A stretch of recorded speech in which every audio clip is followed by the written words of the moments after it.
Episode 107 of Outlander Cast is brought to you by Jones Street Press Boutique Stationery and Design.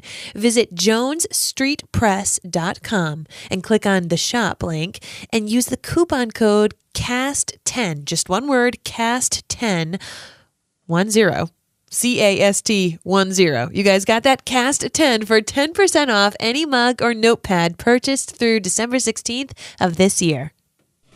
And you have a name, too? And a cock? I cannot marry you without it. It's not allowed. Yes, Fergus. In its entirety, if you please. It's just Fergus. Surely you have a surname, do you not? I cannot marry you properly without one.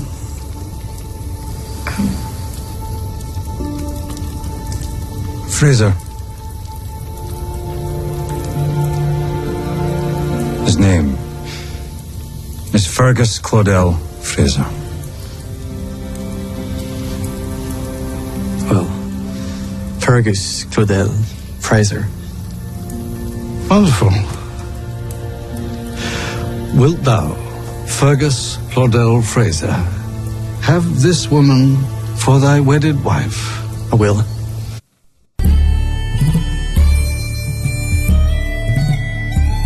All the way from Cranston, Rhode Island, welcome to Outlander Cast. It's a podcast dedicated to the show Outlander on Stars.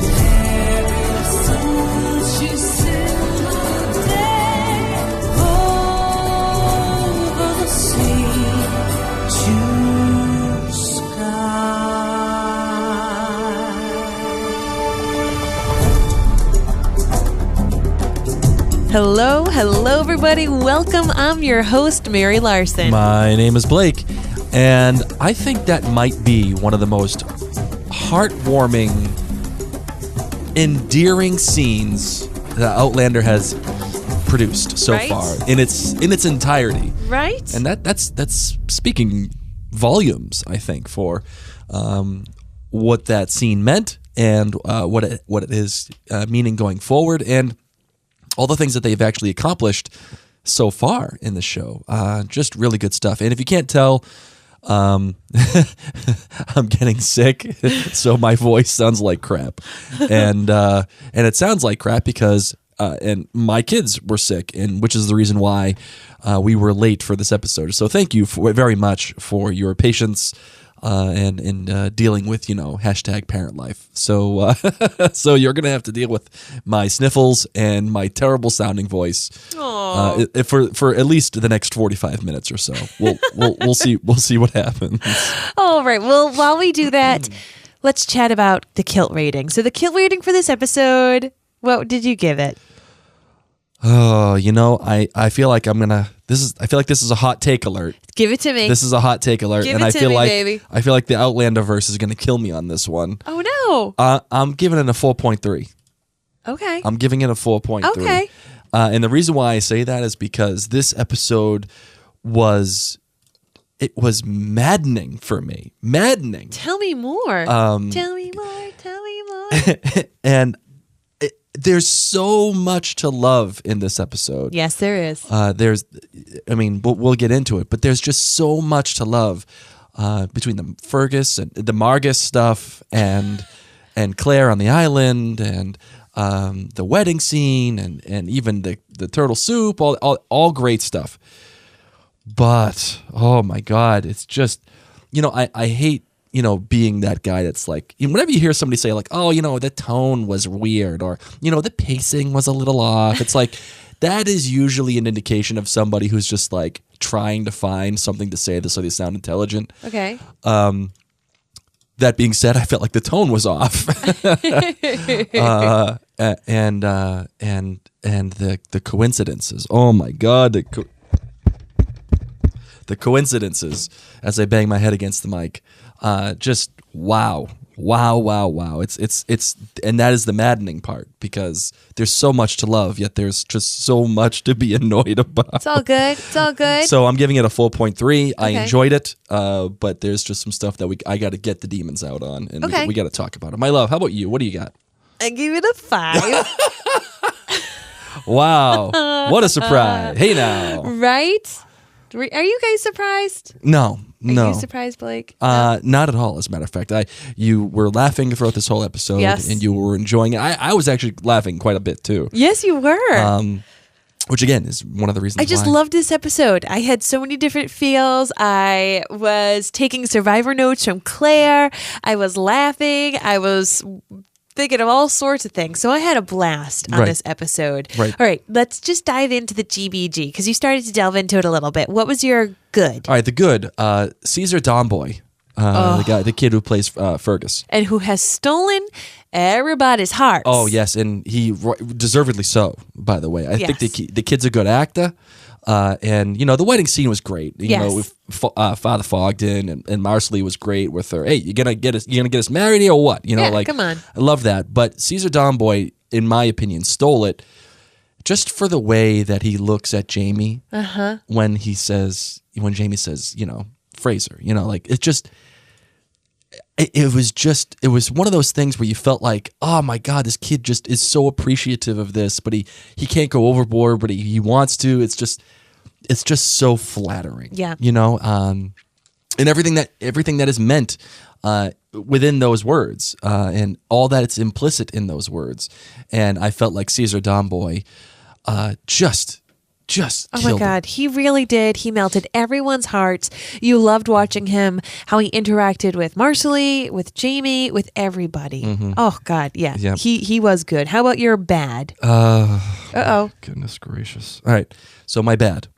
Number 1, the off-scene shipwreck. I mean, the off-camera shipwreck. Yeah. What are we talking about here?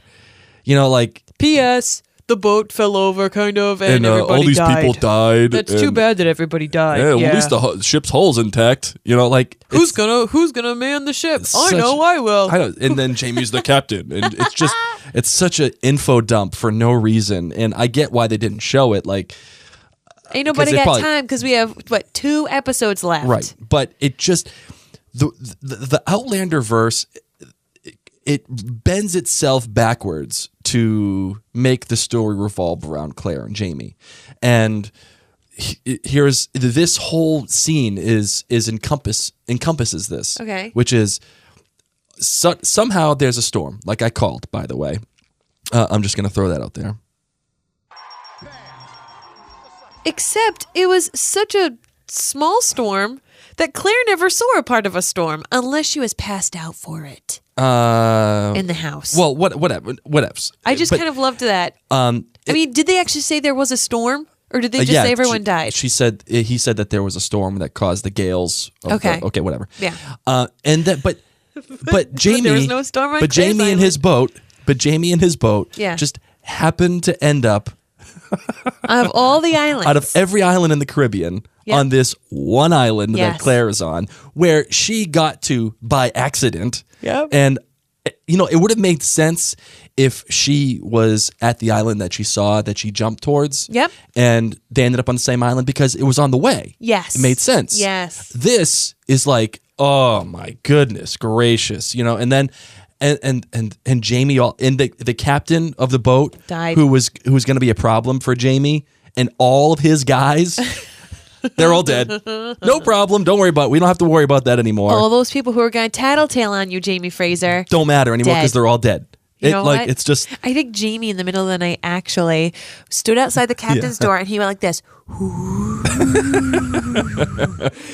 I'm a big windy storm. Oh my God! And then jump off the ship. It's the only way to save yourself. And then I think the most egregious one. Do you understand what I'm saying? Yes. Okay. I do.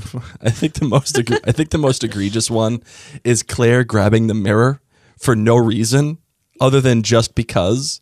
Like, when did she become a klepto? Like, when did Claire Fraser become a klepto? She's just taking this guy's mirror for no reason. Like, if she took his brush, I'd be okay with that because, like, I want to brush my hair, bro. And we know Claire to brush her hair. We don't think of Claire as like vain, like, oh man, Need a mirror. I need this. Like, I need this in my fanny pack of tricks. it's just so awful. It's not, but it's just, oh God, you know. You would have thought that she would have stolen his Upa. I can't The even Yupa. say Yupa. Yeah, Meaning his weed. for medicinal purposes. She would have stolen that. But like, I feel like the show is trying very hard to tear Jamie and Claire apart. Yeah. Only to have them come back again. Only to tear them apart again. Only to have them come Who back are you, to each Leslie other. and Hayes? It's just like, what are we doing That's here? pretty much what they said. And the great was the entire first 10, 12, 13 minutes of Claire on the island alone, going full castaway on us. And the physical acting that Katrina had and everything that she had to do, the direction specifically, was absolutely tremendous. It was stunning. It was the look of it, the way the camera moved in and out, going from first person to third person, to viewing Claire the way that we do, the focusing in and out in first person, even like that heat wave scene, just stunning stuff. Love it. Stunning. Probably the most visually arresting stuff the show has done so far. This season. I would even say throughout its entirety so far. Oh, I would disagree, but okay. It's close. It's very close. My love, what do you got for your GBG? The wedding for my good. The whole Fraser name, the conversation about the cock made me laugh. Yeah. Marcelly just giving all of the Marcelly sass.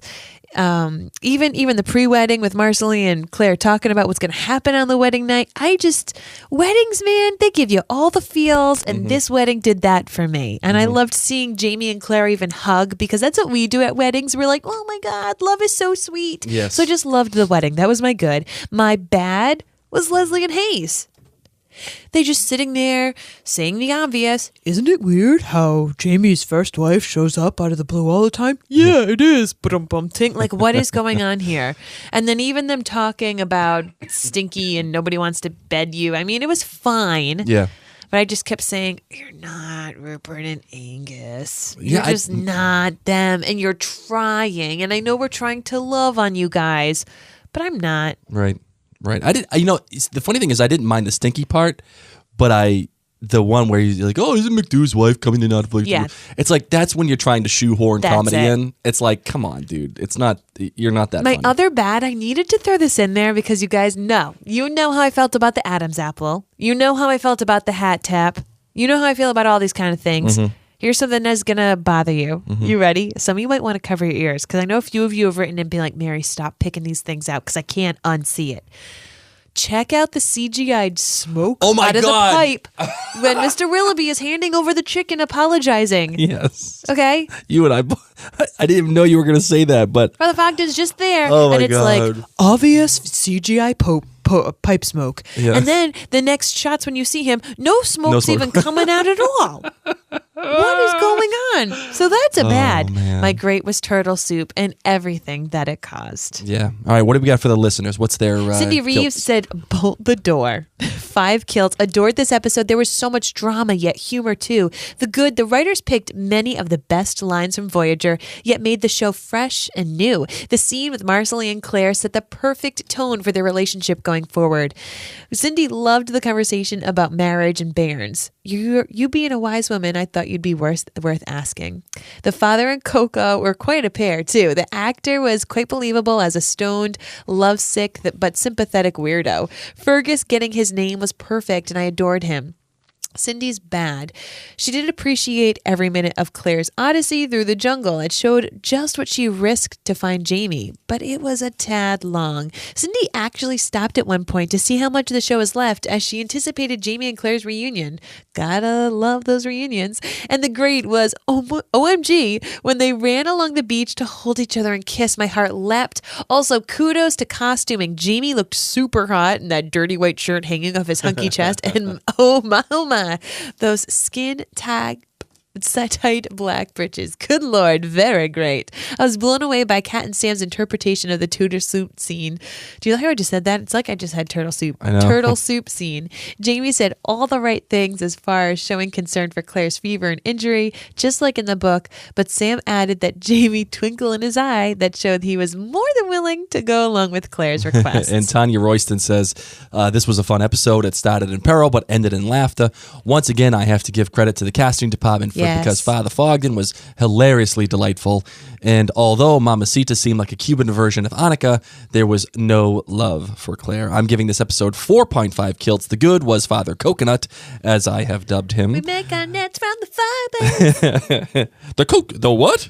Water sweet inside. Loved how he immediately tended to Claire when she awoke and genuinely concerned about her well-being. Then when he brought Coco on the shelf into the conversation, I laughed out loud and loved every side-eyed look Claire gave him. His pipe smoking was icing on a very bizarre cake.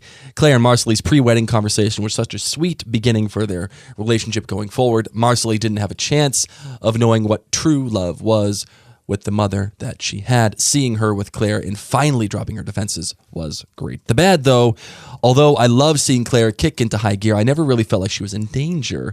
It was more like let's now see Dr. Claire's survival skills.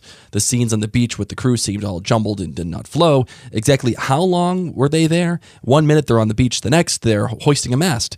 Then they're back on the beach rescuing Claire. Whiplash, anybody? The story only seemed to move an inch forward. They dropped in what we needed to advance the story, but it was all exposition. And the great, of course, was Jamie and Fergus. I had all the feels. The feels. Yes. When Jamie spoke up at the ceremony and gave Fergus his full name, giving him back Claudel and adding Fraser was just perfect. My second great was the humor throughout the wedding ceremony with its references to Fergus's body parts and Marcelly moving it along to bed. Fergus tickled me. Sassenach wasted Claire climbing across the table to Jamie was the best. I loved Mr. Willoughby listening at the door with the biggest grin. Hashtag Sassenach wasted. And yet she didn't get into a bad situation this time. That's right. Way to go, Claire. She's learning. Atta girl. Claire Pancher says, wow, I'm really outside the pale here. I didn't like this episode at all. I'm giving it a mere 3 kilts. Good, Father Fogden, who rode just the right lines between comical, sane, and slightly menacing. The bad, Claire's heavy breathing in the jungle. It seemed like she was there for 10 minutes and desperate for water. I did like the snake, though. A good reminder of the untamed wildness all around. And the great Jamie giving Fergus his name. Of course he is a Fraser. And of course, the turtle soup. I loved this book. And don't think it as uneven as the episode suggests. Seems that one strong episode has been followed by a weak one all season long. Let's see if anyone else agrees with me on this.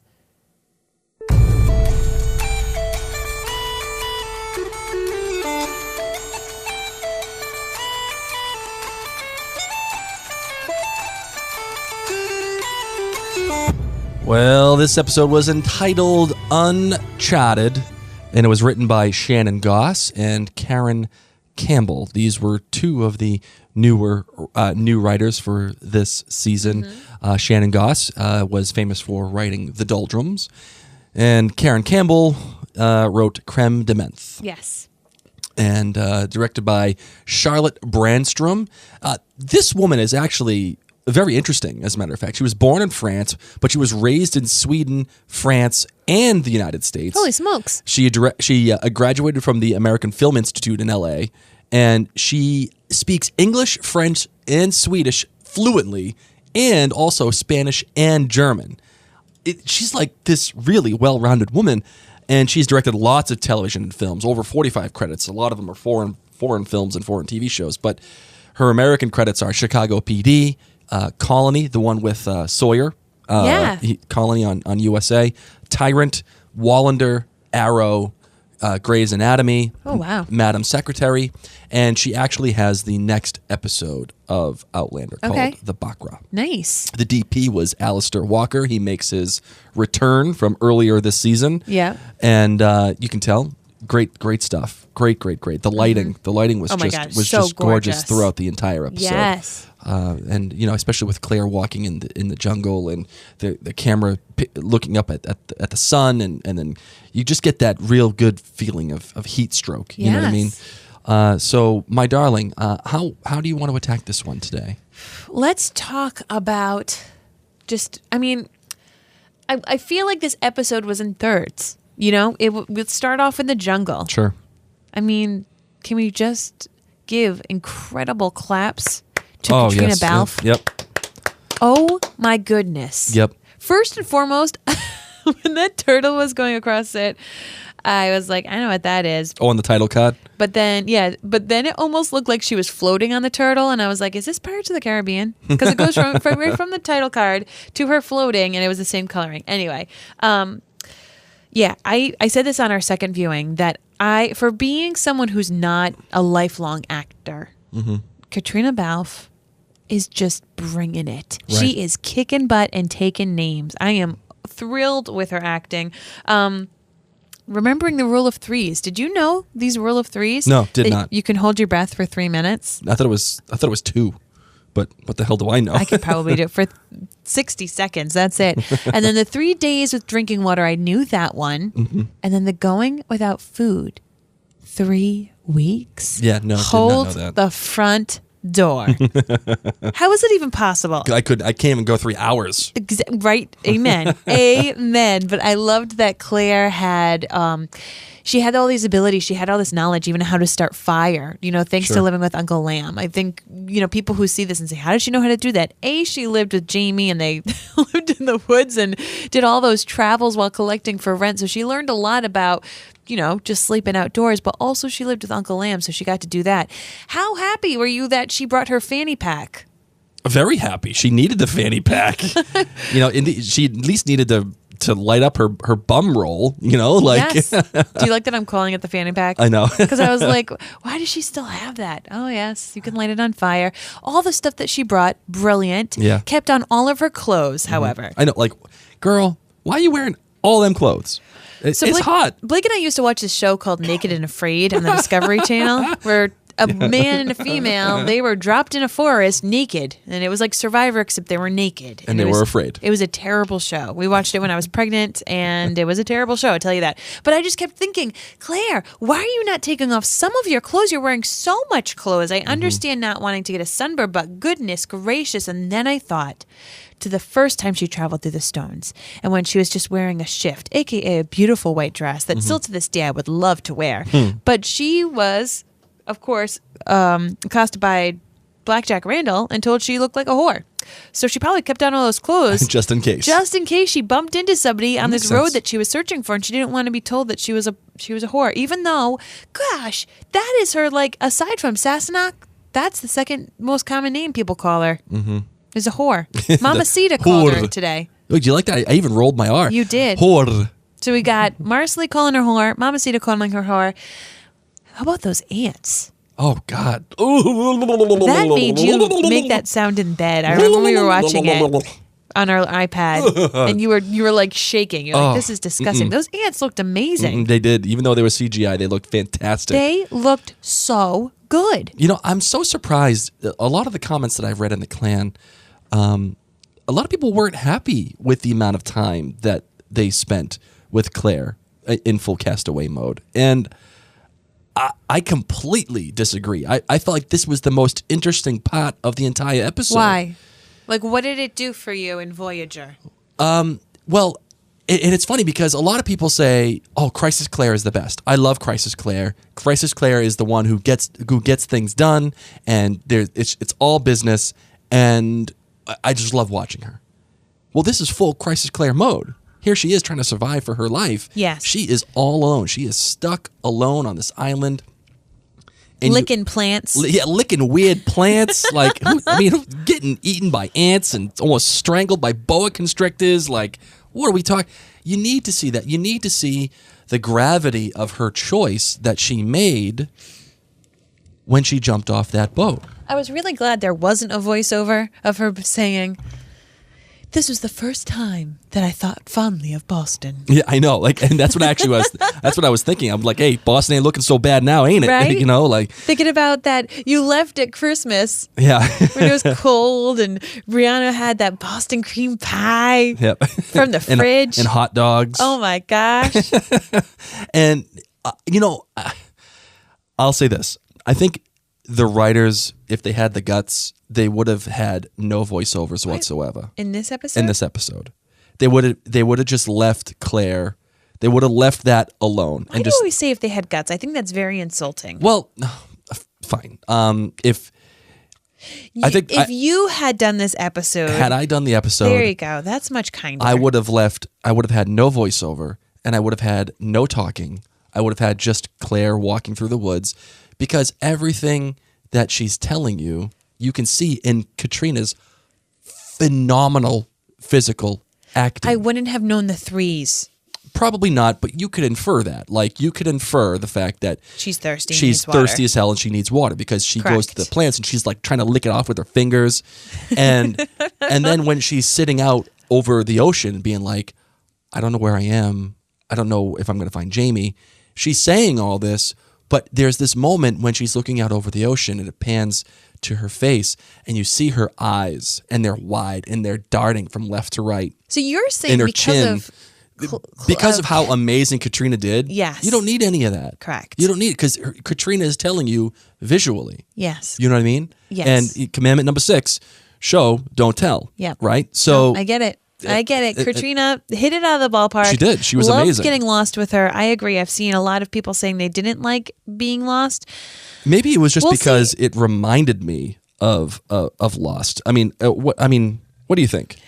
I don't know. You have to go back, Kate. It reminded me of Lost a little bit, seeing Claire See, run around through I had the jungle. fun. I was fine watching it, but then at the end, when I remember there's only 2 episodes left and there's so much ground to cover, I was a little mad for a second because I was like, wait a second. Yeah, and I think They spent 12 minutes on that when we got a lot more stuff we to have go. so much more of this book to cover. Like, we only got Okay. 2 more episodes, and we haven't even touched They're getting to see Wee Ian. Nope. We haven't even touched it. Like, Nope. it's not even in the same realm. Do you think they're gonna find him in this season? Yes, I do. Really? I do. Okay. If anything, the way that the pace of this season has gone, I would say they're going to find him next episode. Oh, okay. I say that they find him next episode, and that sets up the final conflict for the finale. Interesting. Okay, speaking of Claire and Crisis Claire, Mm-hmm. how did she not break down and cry? I would have. What do you mean? Probably because she didn't have any water for tears. So she knows she's not even close to the right island. Yeah. She doesn't know where she is. Mm-hmm. She can't find people. She's getting bit by ants, cuddled with a snake, all sorts of things. Right. And she doesn't cry at all. No pity party time for Claire. It's all business. Not all business. And I loved seeing her walk through the through the forest on a mission. On a mission to get somewhere. She doesn't know where. No. And you could see her struggling, like I talked about earlier. You know, the director choosing to go first person or doing third person. There's even these great shots. Like there were these great establishing shots of like the camera pulling up away from the forest, showing how big Yes. this forest is and showing how small Claire is. Even like there was this other great shot when Claire was on the beach and Claire was this little teeny tiny speck and they have this massive beach. It's just showing you how alone Claire really is Did you keep singing Moana songs in your head? the whole time. You're welcome. That's all I was thinking. Consider the coconuts, the nuts in the trees. The island gives us what we need. Yeah, the water's sweet inside. And the water was not sweet inside the coconut she found. No. And again, that's another reason why you need this traveling throughout the whole forest, and why I think it's the most interesting thing that the show has done in a while. Like, remember how I said it last episode, or maybe 2 episodes ago, where I was like, the show is just feeling repetitive. It's feeling like it's like paint by numbers almost, and they're not taking any risks. This is a risk. This is something that they don't normally do. No, I agree. It was risky. We enjoyed it. Yeah. It was beautiful. It was a great example of Katrina's acting abilities, of the lighting, of this everything. Okay, you know how we were just talking about water, though? Sure. I'm ready to transition out of this. What do you got? When she finally gets that drink of water. All she wanted was a damn bendy straw. Mamacita. And like trying she's like trying to drown her. Like it's awkward enough to try to, like how you feel like you're laying down and like you're sick, you got to take pills. Yes. And you don't want to sit up, so you try to drink it at the same Yes. time, but laying down you can't, and you choke. It's hard enough to do that, okay? But then you have some lady pouring half a gallon of water down your throat. You're like, where's the bendy Like, straw? how do I stop? Like, like I was feeling it. Oh there. my God, I felt it too. How did you feel when Mamacita saw the zipper? Oh, you see, I wish they had a little bit more, because I don't know how much we're going to end up seeing of Mamacita Okay. or Father Fogden. Uh-huh. And, Outlander's funny because it introduces these random characters Yes. all the time. Yes. And then they come in and they just gone, Yeah. So it makes me wonder if Mamacita, and I hate to say this because this is such a conspiracy theorist, if she's a traveler too. Okay. Because if she's a traveler too, then it's the amount of travelers that may or may not be in this show, it's starting to like demystify the whole traveling portion of this show. How many travelers are there? What are you talking about? That's what I'm saying. So like I always thought that, well, we know that Galus was a traveler. Correct. I always thought that Master Raymond was a traveler. Okay. Who knows? You feel like that Brianna is going to be a traveler at some point. At least I do.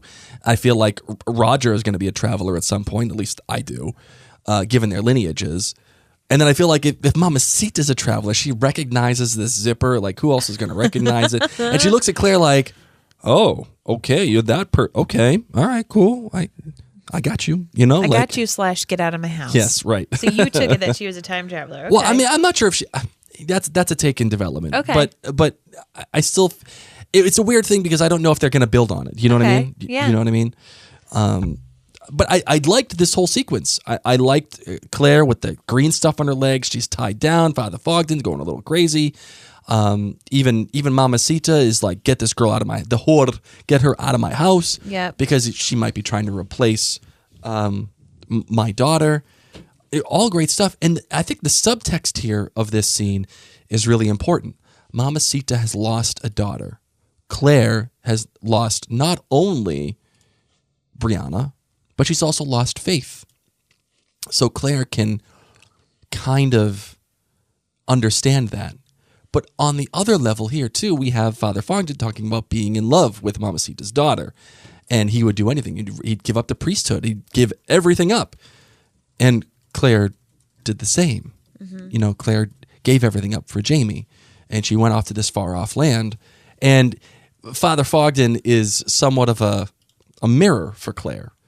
If Claire doesn't end up finding Jamie, she could end up on this island talking to a freaking coconut, just like Father Coconut over here. Make our nets from the fibers.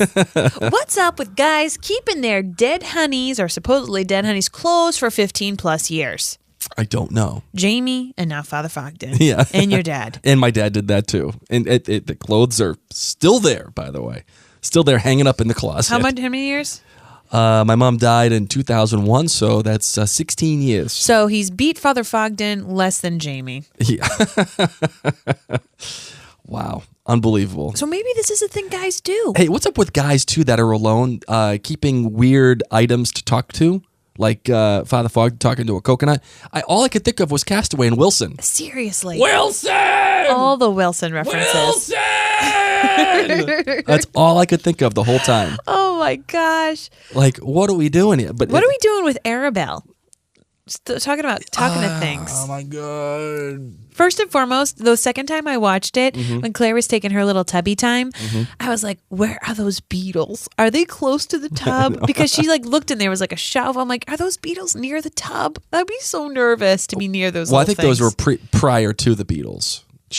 Claire was taking the tubby before the Beatles. Yeah, but the beetles still were somewhere. They were in a box somewhere. I would have been so uncomfortable. I would have been like, I just took a tub next to those things. But I love that moment of relief on her face when she does get in the tub. It's like when you go camping for a beautiful. week and you take your first shower afterwards. Oh my God, I was thinking that's how I feel when I have to go pee so badly and I'm shopping. And then you get stuck in traffic and you're like, I should have peed at the store. Oh my God. And then you finally get home. That's how I felt when I saw that. I was like, I know that feeling in a different way, but I know that feeling. Because I've never been that dirty. I've never been so disgustingly dirty for multiple days. Oh, I have. I know you have. I've smelt you. You smell like beef and cheese, as they say from Elf. Yes. I went camping for a week. Yeah, and there was a shower at the campground. There was. And a pond. And it was not used. It's because I was with a bunch of dudes. What do you expect? We don't care. To be clean and not smell like beef and cheese, maybe. So, yeah, how did you feel about that whole conversation with Arabelle? And then those little beetles, and then that random flashback to Margaret Campbell. Well, actually, I appreciated the flashback because I would have never put together the Abendawe or whatever. Oh, because we all don't have a photographic memory like Claire? I know, right? I never would have put that together. I mean, I could see why Claire would remember that. Just this crazy lady is telling her that she's going to get devoured. I wouldn't have remembered it. I would have been like, some girl was jibber jabbering all over the place. Abba jibber da. Jibber jabbering. Jibbity bop ba da. She was crazy, scatting. jibber jabber. She was Ooh, scatting. you missed a T? Zippity doo da. I don't even know. Oh, man. That's what I would have come back. I would have been like, oh my gosh, Jamie, some girl told me I'm going to go to Zippity Doo Da. And Zippity Doo Da was going to eat me? Yes, I have no idea. So what is this all about? Well, I got an outlandish theory about okay, this. so I'll leave that. I'll leave that there. But those beetles made me uncomfortable. All the bugs made me uncomfortable in this episode. I can't. Oh, God, it gets me so frustrated. Bugs? No, when they talk about the Arabella and oh, is it Arabelle? Whatever her name is. I'm making up her name. What? Annabelle, Anna. It just Ariel. It just frustrates me that the guy is like, yeah, some Chinaman ate my goat, and why does it frustrate you? Because how the hell is Jamie at this island? I just listen. It's hard to expect pure logic from a show that has its main character travel through stones through 200 years of time. I get that. Sometimes you just have to suspend your disbelief for a little bit. But this season, like this episode is, in my opinion, a microcosm of this season so far. Meaning there's so much to love about this season. Yes. Like I was just reading an article today, unrelated to this episode, but the reason why it caught my attention was because it was the gif of Blackjack Randall, GIF, whatever, going to touch Jamie at the battle, from the battle joined. And like that is a moment. Yeah. Like that is special. From this moment. Like that is something that you look back, like I will never forget that. Like that was special. And I think one of the listeners has said this earlier. This season has been one great episode followed by not so great of an episode. I've had a blast. Well, let me finish. Let me finish. What I'm getting at is I thought the first 5-6 episodes of this season was tremendous. And then once we started getting into the new writers, it's been all over the place. And there's so much to love about this season. Mm-hmm. There's so much. And there's also some stuff where you're like, whoa, like, come on, what are we doing here? Like the coincidences and how the show is relying on the coincidences. Okay. And this episode is a microcosm of that because it contains all of it. You just need to embrace it. I don't know if I can. Well, you're too late. I mean, I really want to. Both feet are in. You jumped in, baby. I really want to. I really want to embrace it all. Maybe because it was so quick. So there was a lot of other things that were filled in for this part of the book. Yeah. A lot. And so maybe it just felt too coincidental because it was all happening so quickly, especially with Claire spending 12 minutes in the woods. But again, I love that part. But yes, just the grabbing of the mirror and that kind of thing. Like it's like this is one of those episodes where like if you love Outlander, like you just love everything about it, and you're gonna just accept it as it is. This episode is gonna be amazing for you because it has everything for you. It has the love. It has them being reunited. It has the wedding. It has the sex. It has crazy characters like Father Fogden and little mystical stuff with the Abendawe cave and Mamacita with the goats and it's got it all. It's got it all. But cornucopia. But it's like gilded. It has like this spine that's fractured in the middle because it's just relying on this real big happenstance yet again That of all the islands to get our title couple not only ripped apart from each other, but the plot demands that they get back together again. So guess what? The plot demands that Jamie ends maybe up on the this universe demands it, Blake, because they're soulmates and they're supposed to be together. Well, that's funny that you mentioned that because I was thinking about this. Maybe it's just me being overly critical, and No, really? and maybe it just maybe Really? it is. However, there could be if someone wanted to argue with me about it, they wanted to make this argument. Yeah. I could at least have a conversation. The conversation would be maybe this is. A fictional story? No. This is like, I mean, yes, it's a fictional story, of course. But but even then, if this was a real life thing, Okay. okay, fine. But since it's fictional, it's even worse because it's a fictional world, and you have every right. Oh my God. And well, let me finish. You have every right to do whatever you please to make your story go forward, and then but you choose this random happenstance. Anyway. The conversation I could have with you or anybody would be maybe this is a fate-based thing, that the gods and the fates and the destinies or whatever you want to call it are pushing these two together for a reason, whether it be true love, whether it be to change history, whether it be to make history, whether it be to continue on with their lives or to more conveniently continue on with this story. But either way, what if it is an indictment on, not an indictment, but an exercise in destiny? And since Claire has come back through time, perhaps time is pushing these two together to fulfill the rest of their destiny. I think you finally got your Outlander gold star. Does this mean you will stop being... Right? There you go. I feel like you need a document with like a little seal on it, kind of like a diploma. Okay, like I said, if that's the case, the way that this is happening, I feel that's a little cheap. What? If that were the case, but at least I could have a conversation. Just drink all the other Kool-Aid. stuff, I can't get on. We're going to take a quick break because I'm sick of that conversation. Just gave you a gold star.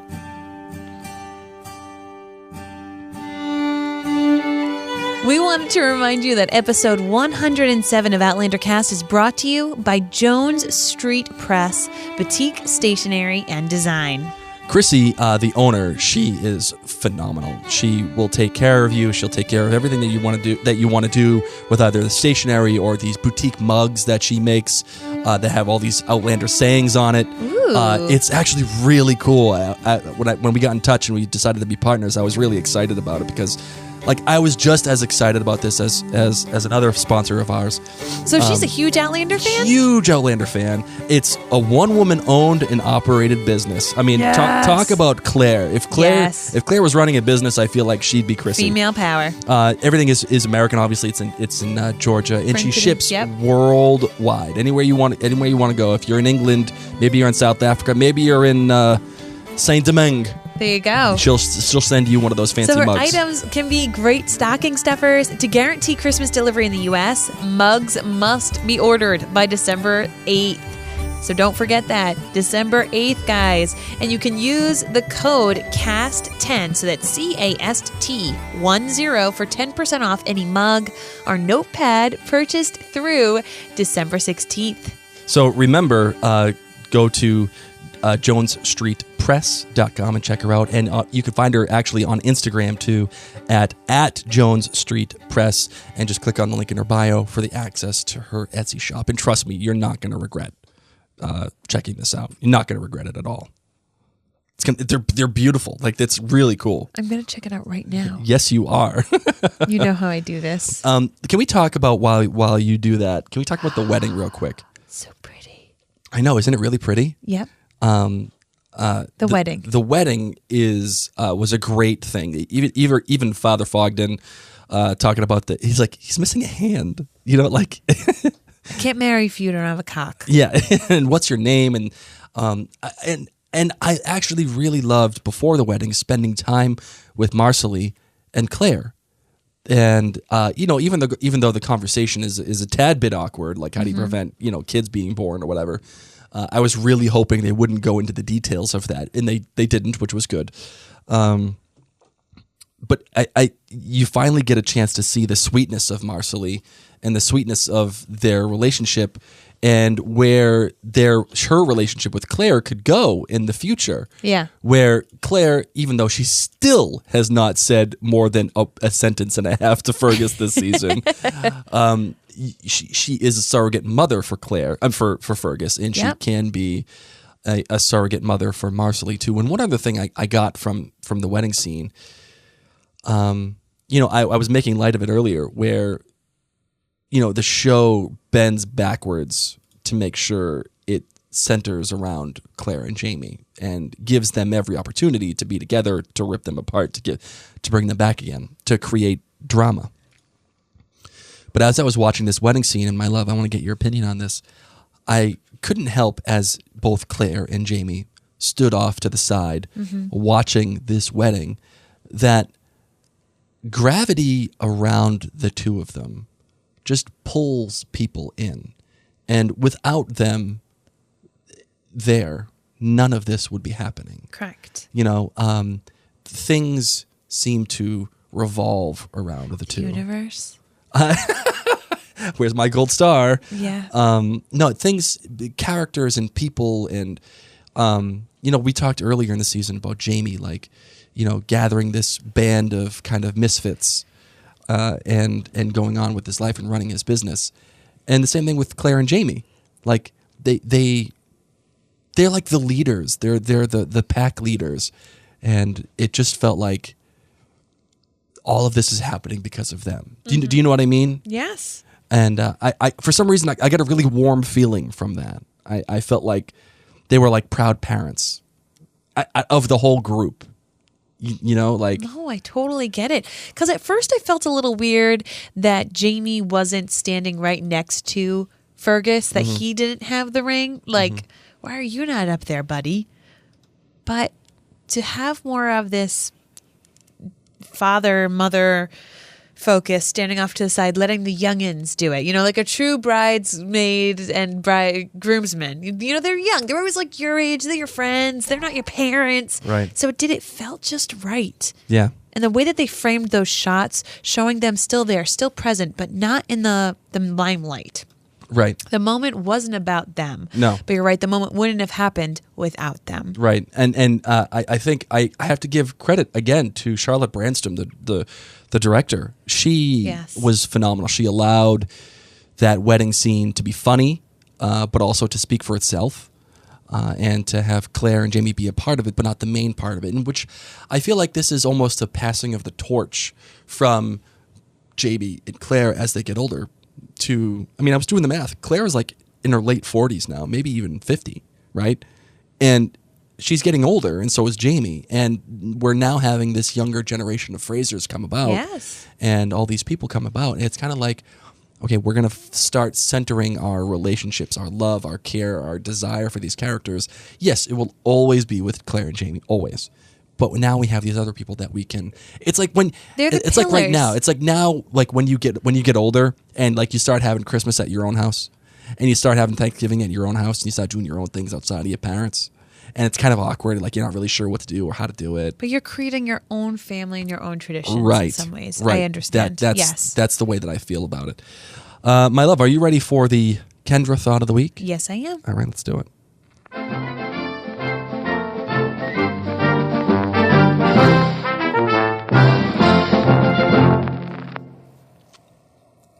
Hey, Mary and Blake. Well, we finally got our turtle soup served up just in time for Thanksgiving weekend. Yeah, that's fun and all, but can I tell you just how much I adored the beginning of this episode? Those who know me well know that I'm a horse fanatic from way back. So when we got a blessedly, almost dialogue-free, gorgeously shot, grandly cinematic first 20 minutes of Claire washing up on an island and fighting to survive, well, I was like a kid again watching Francis Ford Coppola's The Black Stallion. Visually, musically, magically, Alec and Black's time on the island is one of my favorite film experiences of all time. So this beautiful nod to Coppola's genius had me cavelling to the point where I'd say it's my favorite thing so far this entire series. And I know I said that last week about Mr. Willoughby's monologue. However, I think this is right up there. Of course, that says possibly more about me and about why I love the art of film more than it does about Outlander as a whole, but never mind that. Boy, did I ever love this episode. All the goodies were still intact, while some of the silly stuff, do we really need a pirate battle on top of everything else, is thankfully gone. Father Fogden and Wilson, Coco, was just as I'd pictured, and the actor recalls the humor and charm of Irish actor and comedian Billy Connolly. Marcelly continues to grow into a favorite character, and her witticisms showcased in the wedding scene were perfect.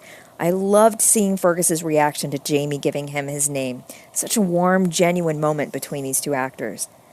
Honestly, though, the whole wedding scene is so hilarious, both in the book and in the show's depiction, that you have to wonder if Diana wrote it after watching an episode of Monty Python's Flying Circus. As long as he's not missing his cock, John Cleese would be very proud. And now for the soup. I'm not crazy about hearing Jamie's pillow talk. It's uncomfortable because it's just not very believable when you lift it off the page and place it in an actor's mouth. It's just so purple. However, I think it's the spirit of this scene that people love, including me. It's less about being seductive and more about playfulness and having fun. A higher echelon than pure passion, in my opinion. If you can be silly while being intimate, that means something all important. Your lover is also your friend. Sadly, that doesn't always happen, but it should. And Jamie and Claire proved to be a shining example of this. Was the dialogue stiff and a tad cringy? Sure. But who cares? I'll take seconds, please. Hell, I'll drink it straight from the shell. You know what? I think this is my first 5-kilter of the season, and it's not because of the soup alone. Any good meal works based on a careful and complex layering of flavors, and the very best contain balance. Spicy with sweet, savory with freshness or bright citrus. This does just that, and I loved every bite. Well, I can't wait to hear your thoughts, and I'll talk to you next week. Sayonara from Japan. See, Kendra has quoted, unknowingly at least, the first commandment of the Outlander cast commandments, which is the show must be balanced. Yes. Yes. And I do want to mention when Jamie said, "Oh, your nipples are like cherries." Staring, oh my God. I cringed. I was like, You did. Oh. Yes. I was like, oh. Can you just picture cherry-shaped nipples? No, it's freaking weird. Who the hell says that? Oh my God. Maybe some people do. Oh my God. I just keep thinking about a sundae. Like the mound with the cherry on top. Oh my God. I was like, I felt awkward for him because he read that. He was like, whoa, wait, I got to say this? Like, do I really got to say this? Can we just leave that out? Like, He practiced it. He practiced it over and over probably. Like, how am I going to say this without laughing? I also noticed during the scene that his collarbone has muscles. Oh my God. Muscles on muscles. Man is ripped. Speaking of cherries, I don't think he's eaten ice cream in about 4 years. Oh God. Doesn't even say that word. It's a swear word, I bet. And Kendra brought up the Black Stallion, which I think is a great comparison. But one of the comparisons I got from the beginning of this episode was Saving Private Ryan. The handheld camera with the water going down with the camera going underneath the water, and when you're up above the water, you hear the waves crashing and the breathing and the moving. But when you go underwater, it's calm. Yep. And it's muffled. And it's something that Outlander really hasn't done yet. It hasn't had that kind of until now visual vocabulary. Even the handheld camera as Claire is walking up, and it's shaky and it's unsteady. It's representative of everything that they're trying to accomplish in this one scene. And again, it's not something that Outlander has really done. And that visual vocabulary being established is tremendous in my opinion. I agree. Again, why I love this episode.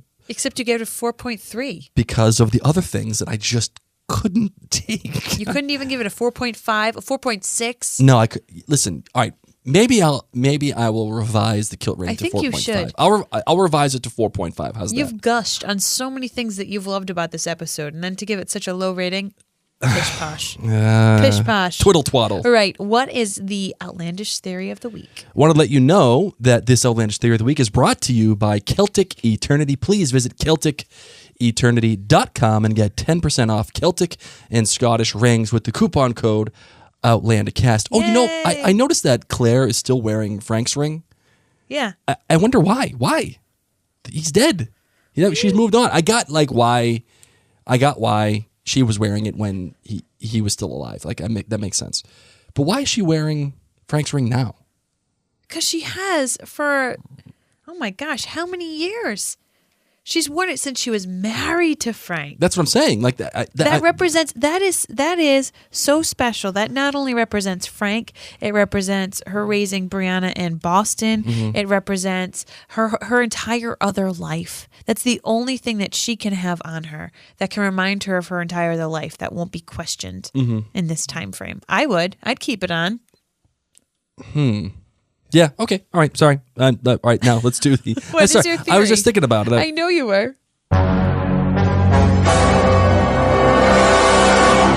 All right. So the theory is this: we have Father Fogden talking about Abendawe. Yeah. And it goes back to the Campbell lady talking about how Abendawe will devour you. And Father Fogden even says it's hallowed, the cave is hallowed to the natives of Jamaica, a great place of power. It's said that folk disappear there. All the time. So this to me feels like stones from Scotland that travelers come in and out of Jamaica via this cave. And I hearken back to where Dr. Joe says, hey, we found this woman in Jamaica in this cave, and Claire uses her magneto powers and decides that she was murdered. This is where, this Abendawe cave is where I think the climax of this show is going to end up being. And yes, the cave may devour Claire, but in a way that we don't think. And I'm thinking that Claire finds Galus at this cave because Galus is trying to get back to the future. She's trying to get back to the future. Where we're going, we don't need roads. For what reason, I don't know yet. But she's using this cave to get back there, and Claire is going to have to prevent Galus from leaving the past, and Claire is going to be the one that murders Galus in this cave. And it's a figurative devour. Claire is going to have to give up her life, her oath of healing people for the sake of killing Galus. And I feel like Claire will be the one to murder Galus. Oh God, Blake, that is really anti-Claire, but That's why it's a choice, it's choice. a wonderful outlandish theory. I will give you a full-fledged interesting. Thank you very much. You're welcome. Charlie, what do you You're welcome. What do you got for me? Mock me. Please hang up and try again. Final thoughts, my love? What do I you got? had so much fun. I totally want to eat turtle soup. I don't even know what's in it. I totally want to eat it because Katrina Balfe made me drool. Right? Looks good. Although the green part, I'm not sure if I'd be into the green. Looked like she was so into it. I said it on Facebook Live the other night. She could have been drinking bath water, and I would still want to taste it because her acting, eating that soup was so phenomenal, slurping up every single drip. I was like, give me bath some. water. Think she eats bath salts? She turned into a zombie? No. Okay. How about you? Final thoughts for you. Final thoughts. There's not a lot of room left here. We better get hopping on this story. Here we go. We better get moving because Jenny Murray's already found Ian, brought him back, had 5 more babies. We're going to go. I just feel like there's no momentum. There's no momentum going forward. We've been stuck now for a little bit, which is great. I like being stuck because you get a chance to know your characters. But like, we got 2 more episodes left. Let's get some momentum into this finale. Obviously, Jamie doesn't care about finding Ian anymore. He's like, we can go on the boat later. Granted, I know they needed to wait for the tide. I know. But he was kind of like, let's just get married and hang out and do these things. And I'm like, where's the urgency? Yeah, like, come on, what are we doing here? Like, Seriously, Jenny Murray would have found him, been back, had 5 more babies, and cooked a pie. You ready to close it out? Yes. This Nobel Peace Prize award-winning Yes. episode of Outlander Cast? Yes. Let's do it.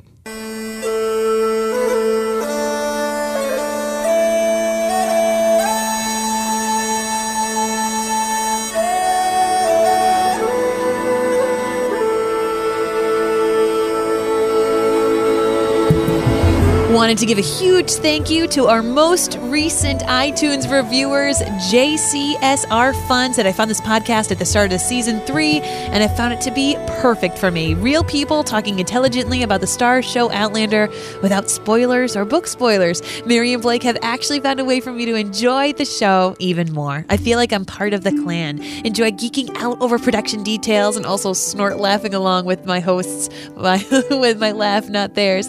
They really value their listeners and make it a welcoming environment. Thanks so much to Mary and Blake for welcoming us into your I snort lab. too. I totally snort. But I think she was just trying to cover and be kind I know, to she's you. just being very nice. Sassy Sassenach also wrote in and said, I love Mary and Blake and their brand of humor. Their dedication to the Outlander series is fantastic. Mary's a book reader and Blake is a series watcher. With this combination, they are able to give a balanced viewpoint when they review Outlander. I look forward each week to hear the reviews of Sunday's newest episode, and then later in the week to hear the listener feedback episode. If you're looking for a podcast that gives you insight into Outlander, this is the podcast for you. And I just want to say thank you to those 2 reviews. You warmed my heart, especially after last week's mean ones. Do we have any more mean reviews? No more mean reviews. The mean ones have stopped.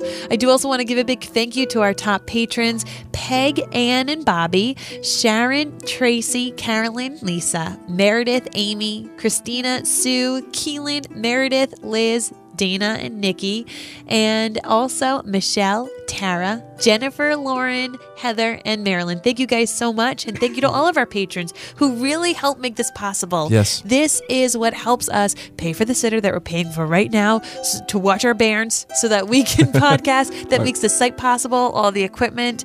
It's thanks to you guys, and you can become a patron at really patreon.com/OutlanderCast. For as little as $2 a month, you can get our episodes early before wide release, or you get to listen to my chapter-by-chapter analysis of the first book of the Outlander series, Outlander. I admit I have not done one in a while, but I do promise that once the season is over, I will actually complete it. I was told to wait for Droughtlander. I was told to wait, so at least I have that going for me. So there's something to do. There's something to do when there's Droughtlander going on. Yes, right. I understand. And so, yeah, you can find everything, all that stuff at patreon.com. As a matter of fact, speaking of patrons, you will actually be hearing Bobby next for our Outlander second episode of this week. For the listener feedback, she will be joining us that episode because she is of that level. And also, we are so close to our next goal. Oh my gosh, guys. We are so close. I think we're only like $200 away. Once again, the next goal gets to decide, the patrons get to decide what our next podcast is going to be, especially during Droughtlander. Is it going to be about a show? Is it going to be about a movie series? The shows that so far have been offered have been what? The Americans, Lost, Poldark. I'm surprised nobody has mentioned This Is Us. This Is Us was one of them, was mentioned. I haven't watched it yet, and I kind of want to. I know. I kind of want to do the Americans. Mad Men was also one. Wow. But it could be movie series. It could be anything. But the patrons get to decide. Yep. So if you want to become a patron and decide what our next podcast is going to be to keep you company during Droughtlander, while we still keep you company on OutlanderCast, you can do that by going to patreon.com/OutlanderCast. That's right. Actually, you know what? We could even do the new Ron Moore series, Philip K. Dick's Electric Dreams. Hey. That's coming out in January. Many options. So January 18th. You never know. We might do that. Maybe we'll even do a Marvel series for the Marvel movies.